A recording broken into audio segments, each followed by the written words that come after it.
காரை செல்வராஜ் சார் வணக்கம். காரை செல்வராஜ் சார், கொஞ்சம் கூடுதலாக யோசிக்க வைத்திருக்கிறது திரு கே பாலகிருஷ்ணனுடைய அந்த பேச்சு. நீங்க ஏன் பயப்படுறீங்க? சீப்பை எடுத்து ஒளிச்சு வச்சுட்டா கல்யாணம் நின்னு போயிருமா? போராட்டங்களை பார்த்து நீங்க ஏன் இவ்வளவு பயப்படுறீங்க? நிஜமாலுமே பயப்படுறாங்களா சார்? இல்ல பயப்படுற மாதிரி காட்டிக்கிறதுக்காக போராட்டத்தை தடுத்து நிறுத்திட்டு இருக்காங்களா? மாதிரியான போராட்டங்கள் தடுத்து நிறுத்தப்பட்டது, ஒப்புதல் கொடுக்கலங்கிறது குறிப்பாக இருந்ததுன்னா நம்ம அது குறித்து பேசலாம். பொதுவாக மார்க்சிஸ்ட் கம்யூனிஸ்ட் கட்சியோ இல்ல பொது உடைமை இயக்கங்கள், பிற இயக்கங்கள் கூட தொழிற்சங்க தொழிலாளர் பிரச்சனைகளுக்கு தொடர்ந்து குரல் கொடுக்கக்கூடியவர்கள். அவர்கள் செய்கிற போராட்டங்கள் என்றைக்குமே தடுத்து நிறுத்தப்பட்டதில்லை. அந்த போராட்டங்கள் நடக்கக்கூடாது என்று சொன்னதாக எனக்கு தெரியவில்லை. சாம்சங் போராட்டம் உட்பட எந்த போராட்டத்தையும் அரசு முடக்குவதாக நினைக்கவில்லை. ஆனால் தேவையற்ற போராட்டங்களாக கருதுகிற இந்த சூழ்நிலையில் அது தேவையற்ற போராட்டம். அரசியல் நிலைப்பாடோடு எடுத்து வைக்கிற போராட்டங்களுக்கு அனுமதி மறுத்திருப்பதாகத்தான் நம்ம பார்க்கணும். உள்ளாட்சிக்கு அதிகாரம் கொடுக்கவில்லை என்பது, உள்ளாட்சி கிராம கூட்டங்கள் வரைக்கும் போட்டு உள்ளாட்சி பிரதிநிதிகள் எடுக்கிற முடிவுகளுக்கு கட்டுப்பட வேண்டும் என்கிற நிலைக்கு இன்றைக்கு உள்ளாட்சி அமைப்புகளை கொண்டு சென்று சேர்க்கிற பொழுது அதையும் தாண்டி உள்ளாட்சி அமைப்புகளுக்கு என்ன உரிமை வேண்டும் என்று அவர் விளக்கமாக சொல்லியிருந்தாங்கன்னா ஆரோக்கியமா பேசலாம். இது சொன்னதை தவறுன்னு சொல்லல. ஆனால் அது சொன்ன கருத்துக்களில் இருக்கிற ஆழம், எதை எடுத்துக்கொள்வது, எது அரசியல் நிலைப்பாட்டோடு எடுத்து வைக்கிற கருத்துக்கள் என்பதை இரண்டு நிலையில பிரித்துத்தான் நம்ம இதை பேசணும். எல்லாத்தையும் ஒன்று சேர்த்து அதுல குற்றம், இதுல குற்றம், இடைநிற்றல் குற்றம், குழந்தை தொழிலாளர்கள், அது மாதிரி வரிசைப்படுத்தி நீங்கள் இருக்கிற எல்லா நிலைகளையும் ஒரு ஒற்றுமைப்படுத்தி கூர்மைப்படுத்தி ஒரு விவாதத்தை நம்ம கொண்டு போயிட முடியாது. சமீபத்திலே இருக்கிற போராட்டங்கள் அனுமதி மறுக்கப்பட்டு அனுமதியை தாண்டி நடக்கிற போராட்டங்கள் என்பது இப்ப சமீபத்துல அண்ணா யூனிவர்சிட்டியில அந்த மாணவிக்கு ஏற்பட்ட அந்த வன்கொடுமை நிகழ்ச்சி குறித்து எல்லா கட்சிகளுமே போராட்டங்களை அறிவித்து எதிர்கட்சிகள் நடத்தி கொண்டிருக்கிறது என்பது உண்மை. ஆனால் அந்த போராட்டங்கள் ஆரம்ப நிலையில் அரசாங்கத்திற்கு அழுத்தம் கொடுப்பதற்காக எதிர்கட்சிகள் செய்கிற போராட்டங்களை நிச்சயமாக நாம் மறுதளித்து விட முடியாது. அதை ஏற்றுக்கொள்ளத்தான் வேண்டும். அது மாதிரியான எதிர்கட்சிகளுடைய போராட்டமும் ஜனநாயகத்தில் அவசியம் என்பதிலே மாற்று கருத்து இல்லை. ஆனால் ஒரு குற்றம் நடந்திருக்கிறது. அந்த குற்றத்தை சரியான 3 குற்றச்சாட்டுகளை வைத்தார்கள். அந்த 3 குற்றச்சாட்டுகளுக்கும் இன்றைக்கு விடை கிடைத்திருக்கிறது. எஃப்ஐஆர் குறித்து ஒன்றிய அரசாங்கத்தினுடைய தகவல் தொடர்பு மையமே தகவல் கொடுத்து விட்டது. இரண்டாவது 5 மணி நேரத்தில் அந்த குற்றவாளி பிடிக்கப்பட்டிருக்கிறார். அவர் மீது வழக்குகள், குற்றப்பத்திரிகை தாக்கல் பண்ணுவதற்கான வழக்குகள், விசாரணைகள் நடந்து கொண்டிருக்கிறது.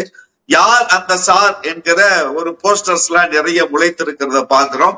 அத குற்றவாளி விசாரணையில் தான் அது யார் அந்த சார் அவன் எதுக்கு சொன்னான், தன்னை தற்காத்துக் கொள்வதற்கு, தான் தப்பித்து, ஏன்னா 20 வழக்குகளிலே தொடர்புடையன் சொல்லுகிற ஒரு வார்த்தையை அதை வைத்துக்கொண்டு ஒரு போராட்ட களத்திற்கு ஒரு அரசியல் இயக்கம் வருகிறது என்று சொன்னால் அதை விட நகைப்புக்குரியது எதுவும் இல்லை. அது விசாரணையில் தெரிய வருகிற பொழுது யார் அந்த சார் என்று அதை தாண்டி நாம் போராட்டத்தை சமைக்க வேண்டும் என்றால் அதை நம்ம பின்னால பார்த்துக்கலாம். அந்த போராட்டங்கள் சரியான திசையில் விசாரணைகள் செல்லுகிற பொழுது மீண்டும் மீண்டும் அந்த போராட்டம் குறித்து நடக்கிற அந்த ஆர்ப்பாட்டங்கள், அந்த குறித்து பேசுகிறது எந்த நிலைக்கு போகிறது என்று சொன்னால், அது நிறைய ஆர்ப்பாட்டத்துல நிறைய பேர் அந்த அண்ணா யூனிவர்சிட்டி குறித்து பேசுகிற பொழுது அது அந்த வழக்குக்கு எந்த விதத்திலும் சப்போர்ட் பண்ணாம அந்த வழக்கை வழக்குக்கு தேவையான செய்திகளாக மட்டுமல்லாமல் அந்த பிரச்சனையிலே மாட்டிருக்கிற அந்த பெண்ணுக்கு, அந்த குழந்தைக்கு ஒரு மிகப்பெரிய அழுத்தத்தை அந்த குடும்பத்தினுடைய, அது எவ்வளவு தைரியம் இருந்தா அந்த பொண்ணு நேர காவல்துறையில் போய் இந்த குற்றச்சாட்டை பதிவு பண்ணியிருக்கோம். அதையே நம்ம பாராட்டணும். அப்படி போயிருக்கிற அந்த பெண் குழந்தையினுடைய ஒவ்வொரு அசைவுகளையும் இவர்கள் இங்கே ஆர்ப்பாட்டத்திலே பேசுவதும், அதை யாரும் நான் குறிப்பிட்டு சொல்லல, தேவைப்பட்டால் யாரு குறிப்பிட்டு என்ன பேசுனாங்கன்னு கூட நான் சொல்ல முடியும். அந்த மாதிரி பேசி அந்த குடும்பத்திற்கு ஒரு மிகப்பெரிய அழுத்தத்தை கொடுக்கிற சூழ்நிலையில் முன் அந்த பிரச்சனை குறித்து வெளிப்படையாக பேசி இருக்கிற அந்த குழந்தையின் மனநிலையையும் காப்பாற்ற வேண்டிய பொறுப்பும் அனைவருக்கும் இருக்கிறது.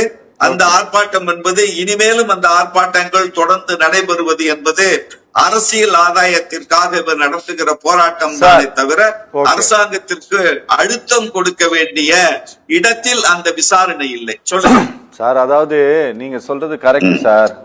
ஜஸ்டிஸ் வேல்முருகன் கூட அதையே தன்னுடைய ஜட்ஜ்மெண்ட்ல பாயிண்ட் அவுட் பண்ணியிருக்காரு, பிஎம்கே மென்ஷன் பண்ண கேஸ்ல. ஆனா சிபிஎம் ஸ்டேட் செக்ரட்டரி பேசி இருக்கக்கூடியது எங்க அப்படின்னா அவருடைய கட்சி மாநாட்டில் பேசி இருக்கிறார், மாநில மாநாட்டில் பேசி இருக்கிறார். அவர் என்ன சொல்லியிருக்காரு அப்படிங்கறத நம்ம கவனிக்கணும். அவர் அண்ணா யூனிவர்சிட்டி அதற்கான போராட்டம் மறுக்கப்படுகிறதுன்னு சொல்லல, அந்த விஷயத்துக்குள்ளேயே வரல. அவர் என்ன சொல்றாரு, அவங்க நடத்திட்டு இருக்கிற மாநாட்டினுடைய பேரணிக்கே சொல்றேன், அவங்க நடத்திட்டு இருக்கக்கூடிய மாநாட்டினுடைய பேரணிக்கே அனுமதி கொடுக்காம இருந்திருக்கிறாங்க. மாநாட்டுக்கே அனுமதி கொடுக்காம கடைசி நேரத்துல தான் இழுத்தடித்து சொல்லியிருக்காங்க. அனுமதியை மீறி தான், அனுமதி தரலங்கிறத மீறி தான் அவங்க பேரணியும் நடத்தி இருக்கிறார்கள்.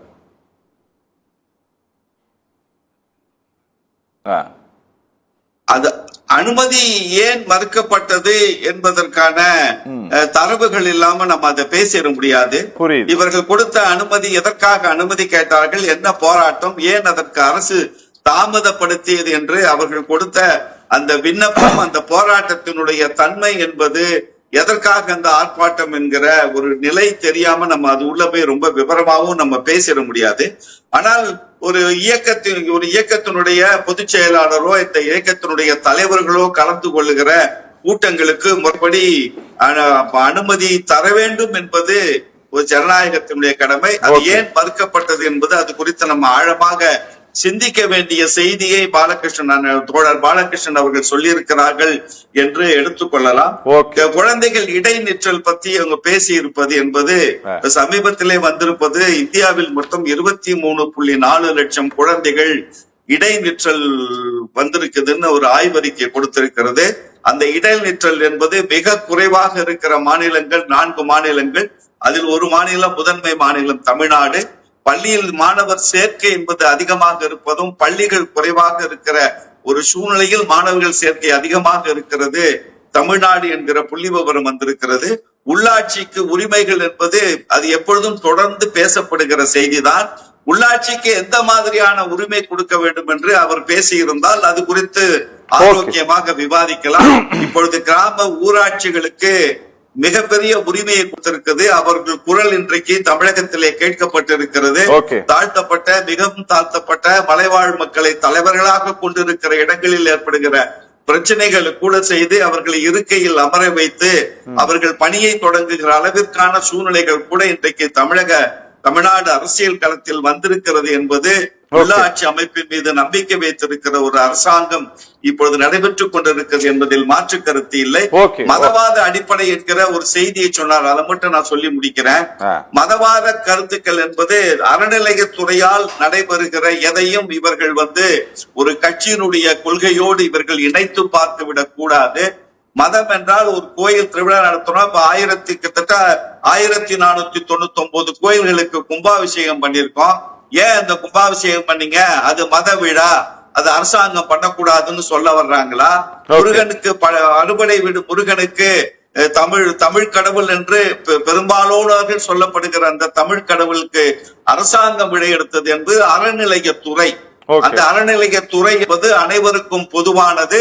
அது மக்களுக்கு அந்த அறநிலையத்துறையின் மூலமாக எதை கொண்டு சென்று சேர்க்க வேண்டுமோ அதை செய்வதுதான் அந்த துறையினுடைய கடமை. அதையும் ஒரு அரசாங்கத்தையும் போர்வைப்படுத்தி பேசுவது என்பது அரசு என்பது வேறு, கட்சி என்பது வேறு என்ற நிலையில் இருந்து ஆட்சி செய்வதுதான் திராவிட இயக்கங்களுடைய சிந்தனை. இன்றைக்கு இல்ல, நீதி கட்சி காலத்தில் என்றைக்கு அறநிலையத்துறை துவங்கப்பட்டதோ அன்றிலிருந்து இன்று வரைக்கும் பின்பற்றப்படுகிற வழக்கம் அதுதான்.